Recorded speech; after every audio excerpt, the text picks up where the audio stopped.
it? Yeah, there you go. Right?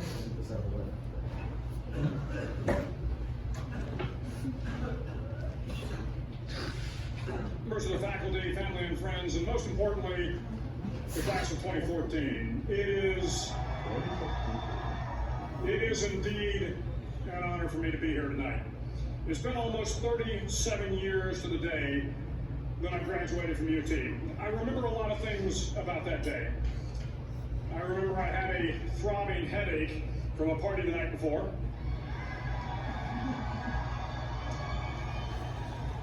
I remember I had a serious girlfriend who I later married. That's important to remember, by the way. And I remember I was getting commissioned in the Navy that day. But of all the things I remember, I don't have a clue who the commencement speaker was, and I certainly don't remember anything they said. So acknowledging that fact, if I can't make this commencement speech memorable, I will at least try to make it short. So the university slogan is, what starts here changes the world. Well, I've got to admit, I kind of like it. What starts here changes the world. Tonight there are almost 8,000 students, or there are more than 8,000 students graduated from UT. So that great paragon of analytical rigor, Ask.com, says that the average American will meet 10,000 people in their lifetime. 10,000 people, that's a lot of folks. But if every one of you changed the lives of just 10 people, and each one of those people changed the lives of another 10 people, and another 10, then in 5 generations, 125 years, the class of 2014 will have changed the lives of 800 million people. 800 million people. Think about it. Over twice the population of the United States. Go one more generation, and you can change the entire population of the world. 8 billion people. If you think it's hard to change the lives of 10 people, change their lives forever, you're wrong. I saw it happen every day in Iraq and Afghanistan. A young Army officer makes a decision to go left instead of right down a road in Baghdad, and the 10 soldiers with him are saved from a close-in ambush. In Kandahar province, Afghanistan, a non-commissioned officer from the female engagement team senses that something isn't right and directs the infantry platoon away from a 500-pound IED, saving the lives of a dozen soldiers. But if you think about it, not only were those soldiers saved by the decisions of one person, but their children were saved, and their children's children. Generations were saved by one decision, one person. But changing the world can happen anywhere, and anyone can do it. So what starts here can indeed change the world. But the question is, what will the world look like after you change it? Well, I'm confident that it will look much, much better. But if you'll humor this old sailor for just a moment, I have a few suggestions that may help you on your way to a better world. And while these lessons were learned during my time in the military, I can assure you that it matters not whether you ever served a day in uniform. It matters not your gender, your ethnic or religious background, your orientation, or your social status. Our struggles in this world are similar, and the lessons to overcome those struggles and to move forward, changing ourselves and changing the world around us, will apply equally to all. I've been a Navy SEAL for 36 years, but it all began when I left UT for basic SEAL training in Coronado, California. Basic SEAL training is 6 months of long, torturous runs in the soft sand, midnight swims in the cold water off San Diego, obstacle courses, unending calisthenics, days without sleep, and always being cold, wet, and miserable. It is 6 months of being constantly harassed by professionally trained warriors who seek to find the weak of mind and body and eliminate them from ever becoming a Navy SEAL. But the training also seeks to find those students who can lead in an environment of constant stress, chaos, failure, and hardships. To me, basic SEAL training was a lifetime of challenges crammed into 6 months. So here are the 10 lessons I learned from basic SEAL training that hopefully will be of value to you as you move forward in life. Every morning in SEAL training, my instructors, who at the time were all Vietnam veterans, would show up in my barracks room, and the first thing they'd do was inspect my bed. If you did it right, the corners would be square, the covers would be pulled tight, the pillow centered just under the headboard, and the extra blanket folded neatly at the foot of the rack. It was a simple task, mundane at best, but every morning we were required to make our bed to perfection. It seemed a little ridiculous at the time, particularly in light of the fact that we were aspiring to be real warriors, tough, battle-hardened SEALs. But the wisdom of this simple act has been proven to me many times over. If you make your bed every morning, you will have accomplished the first task of the day. It will give you a small sense of pride, and it will encourage you to do another task, and another, and another. And by the end of the day, that one task completed will have turned into many tasks completed. Making your bed will also reinforce the fact that the little things in life matter. If you can't do the little things right, you'll never be able to do the big things right. And if by chance you have a miserable day, you will come home to a bed that is made. That you made. And a made bed gives you encouragement that tomorrow will be better. So if you want to change the world, start out by making your bed. During training, the students are all broken down into boat crews. Each crew is 7 students, 3 on each side of a small rubber boat, and 1 coxswain to help guide the dinghy. Every day, the boat crew forms up on the beach and is instructed to get through the surf zone and paddle several miles down the coast.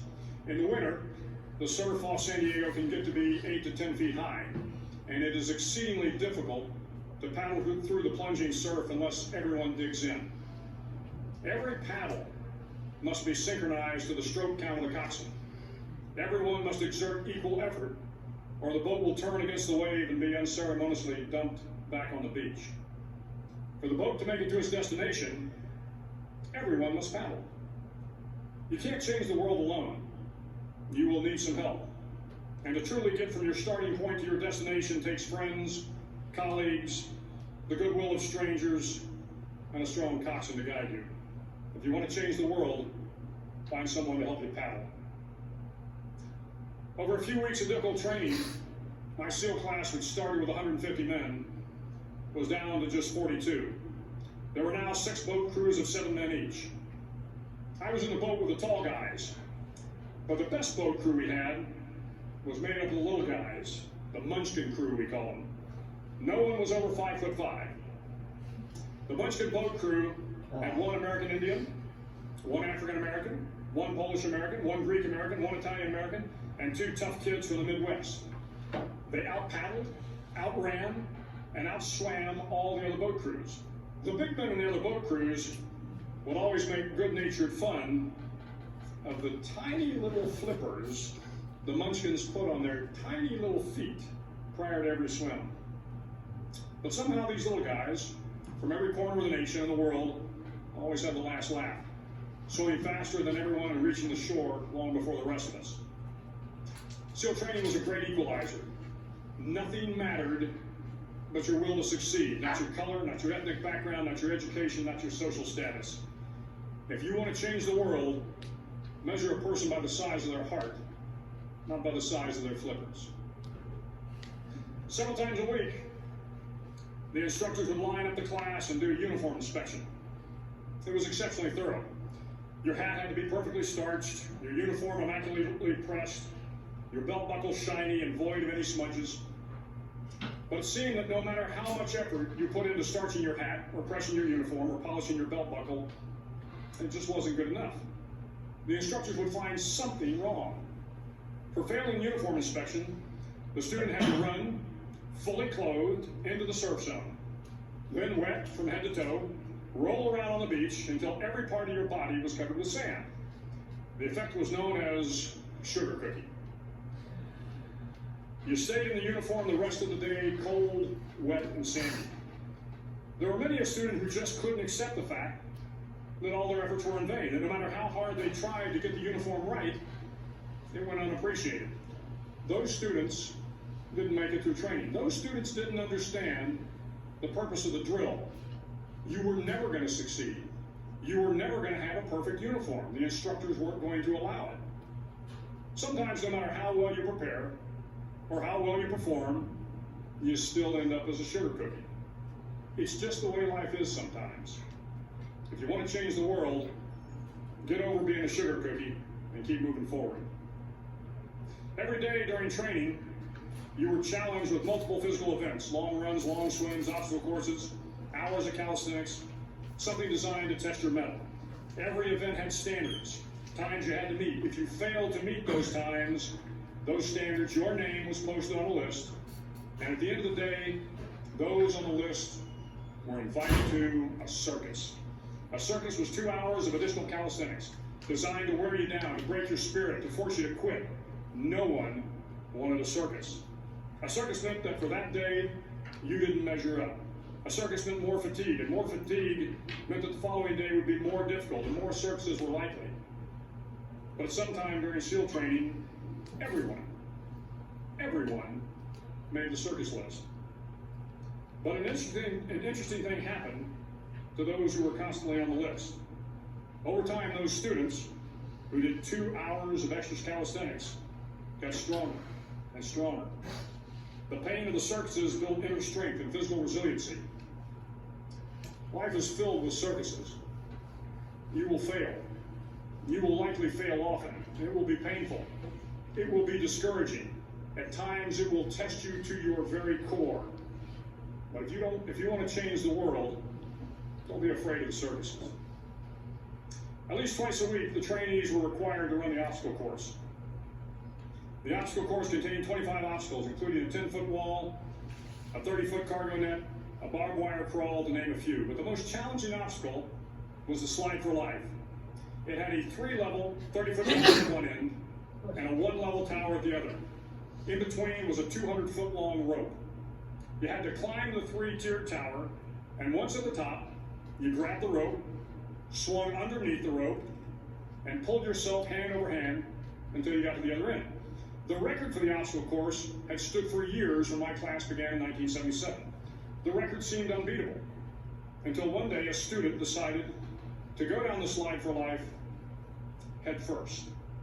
Instead of swinging his body underneath the rope and inching his way down, he bravely mounted the top of the rope and thrust himself forward. It was a dangerous move, seemingly foolish and fraught with risk. Failure could mean injury and being dropped from the course. Without hesitation, the student slid down the rope perilously fast. Instead of several minutes, it only took him half that time. And by the end of the course, he had broken the record. If you want to change the world, sometimes you have to slide down the obstacles head first. During the land warfare phase of training, the students are flown out to San Clemente Island, which lies off the coast of San Diego. The waters off San Clemente are a breeding ground for the great white sharks. To pass SEAL training, there are a series of long swims that must be completed. One is the night swim. Before the swim, the instructors joyfully brief the students on all the species of sharks that inhabit the waters off San Clemente. They assure you, however, that no student has ever been eaten by a shark, at least not that they can remember. But you are also taught that if a shark begins to circle your position, stand your ground. Do not swim away. Do not act afraid. And if the shark, hungry for a midnight snack, darts towards you, then summons up all your strength and punch him in the snout, and he will turn and swim away. There are a lot of sharks in the world. If you hope to complete the swim, you will have to deal with them. So if you want to change the world, don't back down from the sharks. As Navy SEALs, one of our jobs is to conduct underwater attacks against enemy shipping. We practice this technique extensively during training. The ship attack mission is where a pair of SEAL divers is dropped off outside an enemy harbor and then swims well over 2 miles underwater, using nothing but a depth gauge and a compass to get to the target. During the entire swim, even well below the surface, there is some light that comes through. It is comforting to know that there is open water above you. But as you approach the ship, which is tied to a pier, the light begins to fade. The steel structure of the ship blocks the moonlight. It blocks the surrounding street lamps. It blocks all ambient light. To be successful in your mission, you have to swim under the ship and find the keel, the center line, and the deepest part of the ship. This is your objective. But the keel is also the darkest part of the ship. where you cannot see your hand in front of your face, where the noise from the ship's machinery is deafening, and where it gets to be easily disoriented, and you can fail. Every SEAL knows that under the keel, at that darkest moment of the mission, is a time when you need to be calm, when you must be calm, when you must be composed, when all your tactical skills, your physical power, and your inner strength must be brought to bear. If you want to change the world, you must be your very best in the darkest moments. The 9th week of training is referred to as Hell Week. It is 6 days of no sleep, constant physical and mental harassment, and one special day at the Mud Flats. The Mud Flats are an area between San Diego and Tijuana where the water runs off and creates the Tijuana Sloughs, a swampy patch of terrain where the mud will engulf you. It is on Wednesday of Hell Week that you paddle down to the Mud Flats and spend the next 15 hours trying to survive this freezing cold, the howling wind, and the incessant pressure to quit from the instructors. As the sun began to set that Wednesday evening, my training class, having committed some egregious infraction of the rules, was ordered into the mud. The mud consumed each man till there was nothing visible but our heads. The instructors told us we could leave the mud if only 5 men would quit. Only 5 men, just 5 men, and we could get out of the oppressive cold. Looking around the mud flat, it was apparent that some students were about to give up. It was still over 8 hours till the sun came up. 8 more hours of bone-chilling cold. The chattering teeth and shivering moans of the trainees were so loud, it was hard to hear anything. And then one voice began to echo through the night. One voice raised in song. The song was terribly out of tune, but sung with great enthusiasm. One voice became 2, and 2 became 3, and before long, everyone in the class was singing. The instructors threatened us with more time in the mud if we kept up the singing, but the singing persisted, and somehow the mud seemed a little warmer, and the wind a little tamer, and the dawn not so far away. If I have learned anything in my time traveling the world, it is the power of hope. The power of one person, a Washington, a Lincoln, King, Mandela, and even a young girl from Pakistan, Malala. One person can change the world by giving people hope. So, you know who Malala is? Y'all know, she was a girl from Pakistan, and she was a teenager, like young teenager, and she thought girls going to school was important, but her society thought that people that think girls should go to school should be shot. And they shot her in the head. And she survived. And she kept on her mission, and she got the Nobel Peace Prize. It's the only legitimate Nobel Peace Prize they've given in the last 10, 15 years. But I've never been shot in the head. That might slow me down. No, it didn't slow her down. if you want to change the world, start singing when you're up to your neck in mud. Finally, in SEAL training, there's a bell. A brass bell that hangs in the center of the compound for all the students to see. All you have to do to quit, is ring the bell. Ring the bell, and you no longer have to wake up at 5 o'clock. Ring the bell, and you no longer have to be in the freezing cold swims.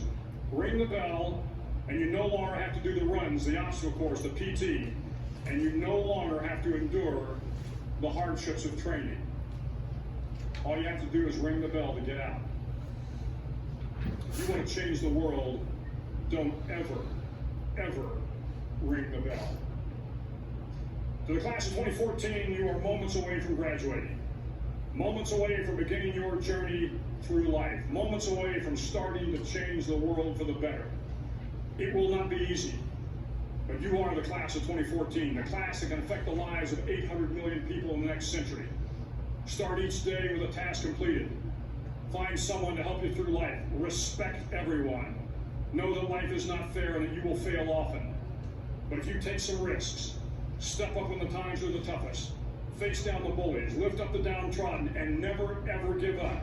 If you do these things, the next generation and the generations that follow will live in a world far better than the one we have today. And what started here will indeed have changed the world for the better. Thank you very much. Hard horns. All right, now this next one. Is that pretty good? Yeah. Okay. Good advice. This next one is, it's about a father and son. Distance. It's Mayday. I'm gonna read you a little story about it for a second and then we'll watch the show. Coach, how many is this? Go rest. 85 times he's pushed his disabled son Rick 26.2 miles in marathons. This is about 12, 13 years old, the story. 8 times he's not only pushed him 26.2 miles in a wheelchair, but also towed him 2.5 miles in a boat while swimming, and pedaled him 112 miles on a seat on the handlebars on the same day. The dad's also pulled his son cross-country skiing, taking him on his back mountain climbing, and once hauled him across the U.S. on a bike. Makes taking your son bowling look a little lame. And what has Rick done for his dad? Not much, except save his life. This love story began in Winchester, Massachusetts 43 years ago, longer than that, when Rick was strangled by the umbilical cord during birth, leaving him brain damaged and unable to control his limbs. Now, as a dad, I can tell you my biggest fear when little Christy was pregnant was the kid coming out messed up. Because I would see families, and you see the old parents and the old kid, and he can't take care of himself, and they're, you know what I'm saying? And I was like, I can't do that.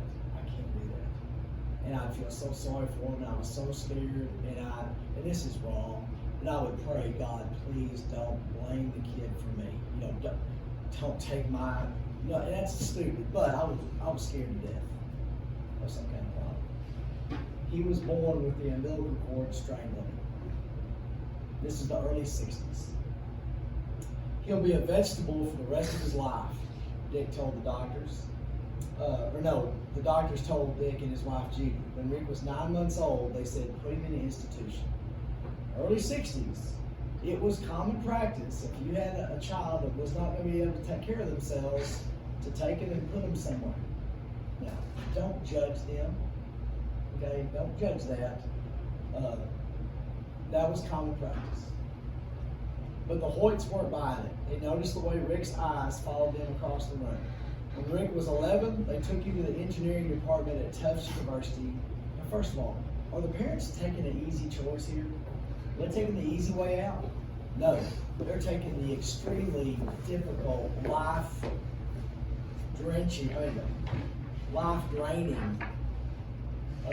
choice. Because when you have a little kid, part of having a little kid is them growing up and going through stages, and your role as a parent changes over time. Their role as a parent's not going to change. They took him to the engineering department, and this is the early 70s, like 1970. Tufts University asked if there's anything to help the boy communicate. No way, Dick said. There's nothing going on in his brain. Tell him a joke, the dad said. They did, and Rick laughed. They can't talk. Turns out there was a lot going on in his brain.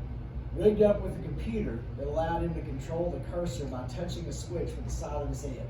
This is when computers were rooms, not computers. Right? His first words. What do you think his first words were? He's like 12 years old, 10, 11 years old. What do you think his first words were? Anything. Thanks, hi mom, my dad. He said, go Bruins. Because the Boston Bruins were in the Stanley Cup Finals that year.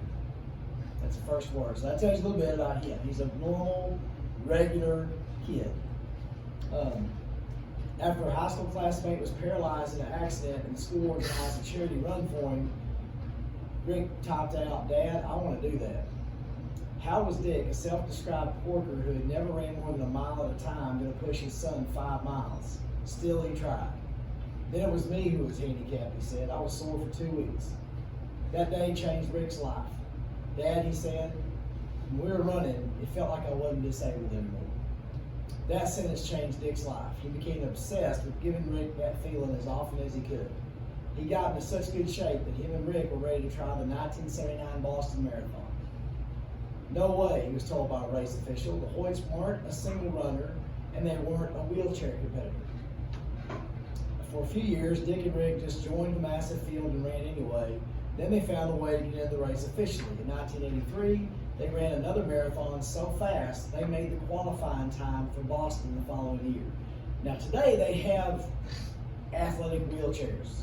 They have competition wheelchairs. This was a hospital wheelchair. All right, you've seen those things before. That's not for running. They're not, tires with treads on. Then somebody said, "Hey Dick, why not try a triathlon?" How's a guy who's never learned how to swim and hadn't ridden a bike since he was 6 going to haul his 110-pound kid through a triathlon? Still, he tried. Now they've done 212 triathlons, including 4 grueling 15-hour Ironmans in Hawaii. It must be a buzzkill to be a 25-year-old stud getting passed by an old guy towing a grown man in a boat, don't you think? This year, this is 2005. No. People ask the dad, "Why don't you do it on your own? See what kind of times you can get." He says, "I can't do it." Why do you think he can't do it by himself? The only reason he can do it is that kid in front of him. If he's on his own, he couldn't do it. Yeah, this is 2006, I think. At ages 65 and 43, Dick and Rick finished their 24th Boston Marathon in 5,083rd place out of more than 20,000 runners. Now, little Christy Mann has run 2 marathons, both of them under 5 hours. And that's what I told her. I said, "You're going to get under 5 hours and you're not stopping. You're not going to stop." What do you think their time would be? An old man pushing a kid in a wheelchair, or a guy in a wheelchair?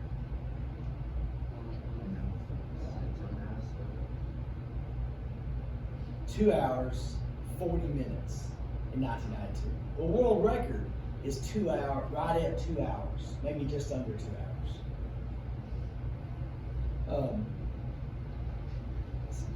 No question about it, Dick says, my dad's father of the century.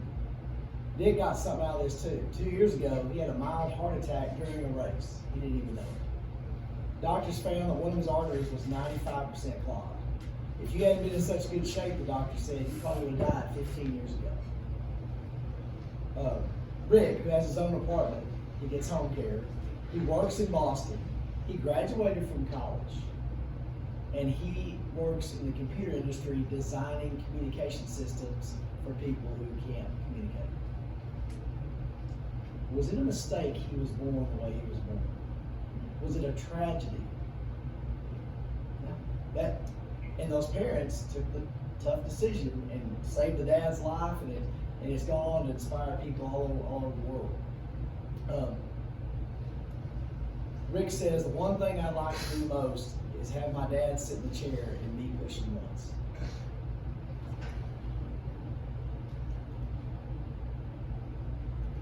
No, I'm muted.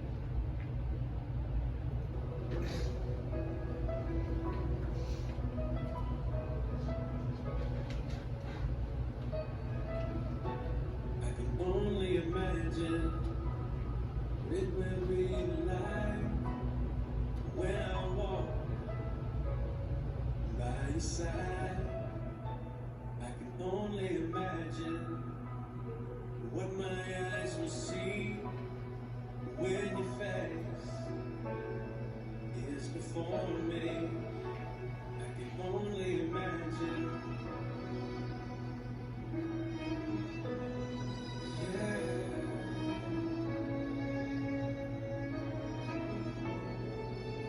Surrounded by your glory, what will my heart feel? Will I dance for you, Jesus? Or in awe of you be still? Will I stand in your presence? Or to my knees will I fall? Will I sing hallelujah? Will I be able to speak at all? I can only imagine. I can only imagine.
dance forever, forever worship you.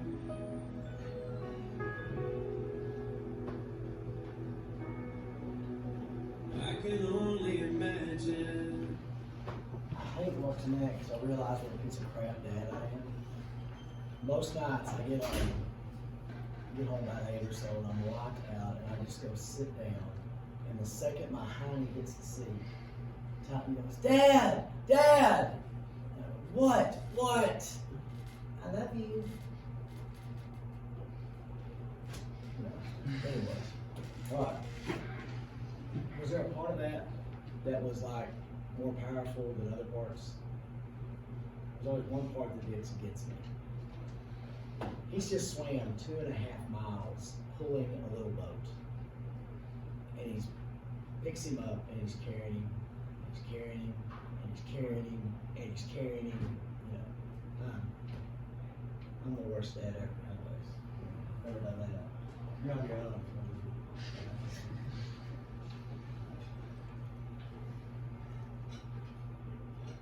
In fact, he's never seen a football game in his life, but still, he practices formations on a football field, represents his school colors with pride on his uniform of the marching band at Louisville. Tom Rinaldi has his incredible story.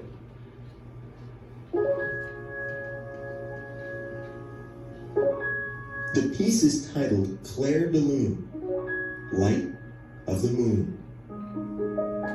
In the darkness of his eyes, and through the sweetness of his hands, when Patrick Hughes plays, it is the music of possibility and the sound of promise. How would you describe your disabilities? Not disabilities at all, more abilities. Abilities everybody hears and sees at every Louisville football game. To understand how Patrick Hughes and his father became a two-person member of the Cardinal Marching Band, go back to when the music began. Born without eyes and with a tightening of the joints that prevents his limbs from ever straightening, Patrick has been blind and crippled from birth. It's just countless the number of dreams that died, and my wife and I were devastated. We just asked why us. We played by all the rules, we worked hard, we just didn't understand. That heartbreak began to fade even before Patrick's first birthday, from his first moments at the family's piano in Louisville, Kentucky.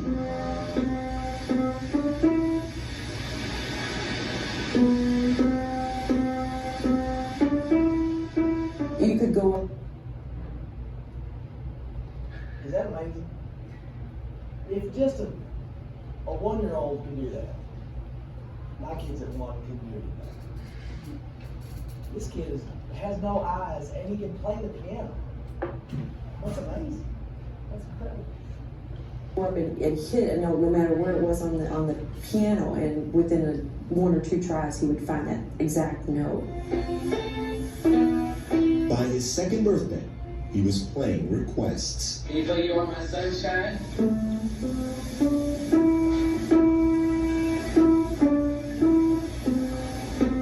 Say Twinkle.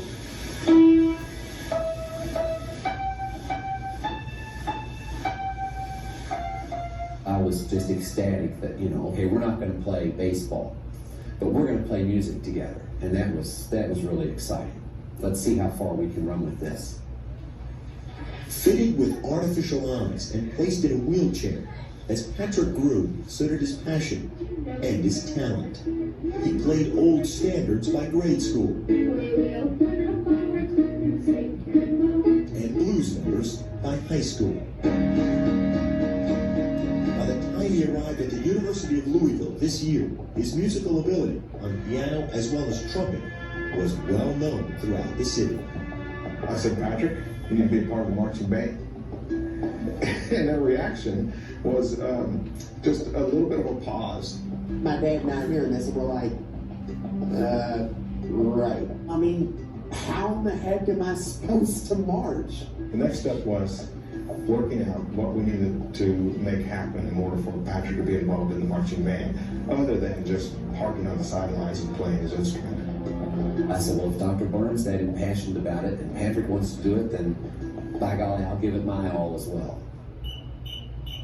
So it was decided Patrick would play and Dad would push. As part of the 214-member Louisville Marching Band, a blind and wheelchair-bound trumpet player and his able-bodied father do it all together. From the pre-game drill practice to the march around the stadium to the halftime performance in front of thousands. Dad rolls and rotates his son across the field in mostly perfect formation. Will sometimes end up pushing me a little quicker than normal, so that pretty much means, hey, he must have done something wrong, so he's got to hurry up to get me in the right spot. Yeah. In order to be at every band practice I'm too slow on the spin. and to sit beside his son in every class, How do you come up with all that? Patrick's father works the graveyard shift for UPS. How would you describe a work day for your dad? Poor thing.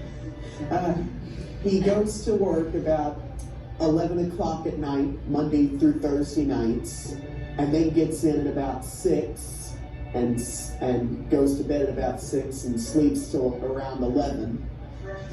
By the time Patrick moves from his bed into his wheelchair each morning, Dad is ready to begin their day together. He's my hero. I've told him before.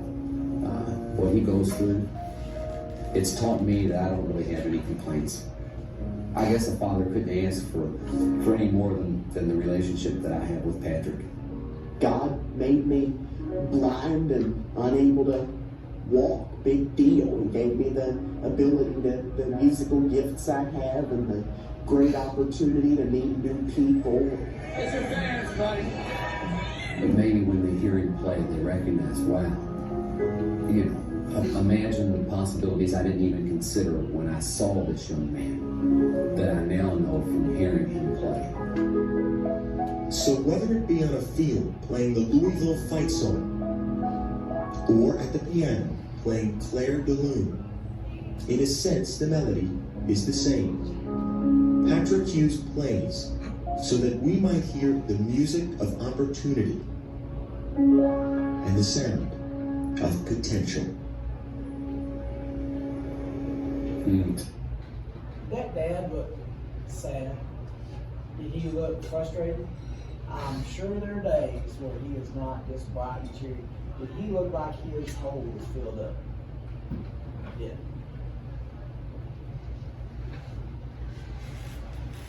Did anything from this? What'd you get? You know, what'd you get from this?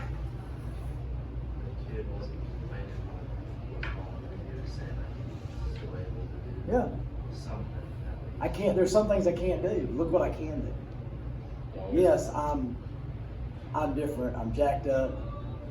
All y'all's lives gonna get jacked up. There's still some things you can do. You might not be able to do this thing, but you can do this over here. Did those, all right, let's say there's a story about a guy he has 2 legs, 2 arms, he can walk, and he's in the marching band. Is that inspiring? No. That's pretty good. And, you know, the parents even said, look, I can't tell you how many dreams died, I can't tell you, they had to be mad and frustrated and upset, but they found a way to connect and to do things, and they help their kid find the way, and that's just, in life you gotta do that. The door gets slammed, find the window. All right. Tomorrow I save the best ones for tomorrow. I'm excited about tomorrow. I always want to show the good ones first, and then, we're almost done, ain't we?